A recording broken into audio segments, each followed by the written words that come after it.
ברוכים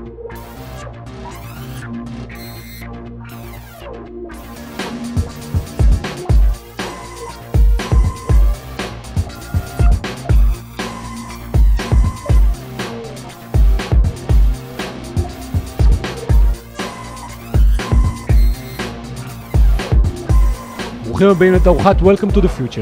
אנחנו עם דודו בן גד, יזם הכנס, ועכשיו כשכולם פה מתחילים לפרק ואנחנו בסוף היום, איך התגובות של האנשים?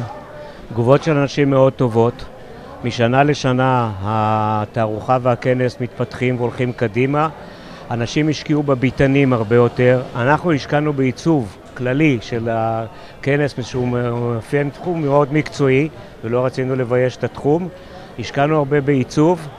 השקענו הרבה בסביבה של אנשים, ליצור מינינג ופינות פנאי לאנשים, ושהחלק העיקרי של הכנס הוא המפגשים בין הענף.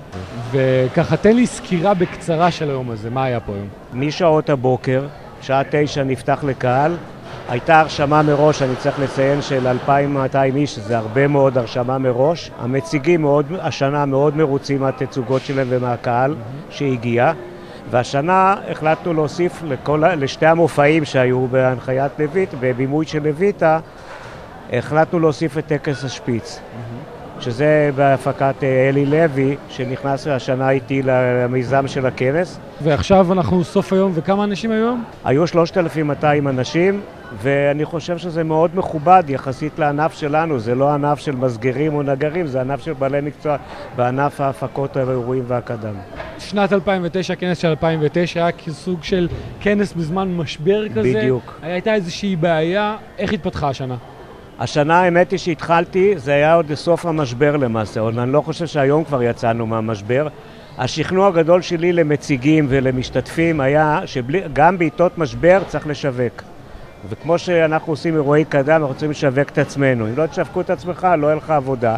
וכנראה שהאנשים תפסו את התובנה שהשיווק והפרסום עובדים, והשקיעו הרבה יותר בביטנים ובתערוכה. איך תהיה שנת 2010? שנת 2010 היא מאוד לא ברורה.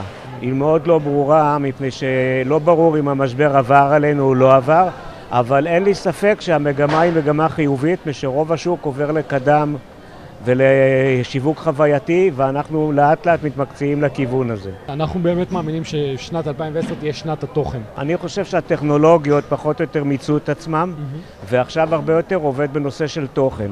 גם בעיצוב וגם בביצוע, וגם באומנים וגם בסוג ההופעות וסוג המפגשים החווייתיים שאנחנו יוצרים, יש סוג שהרבה יותר קרוב ללקוח, וצריך ללקוח לתת לחוש את החוויה שבאירוע.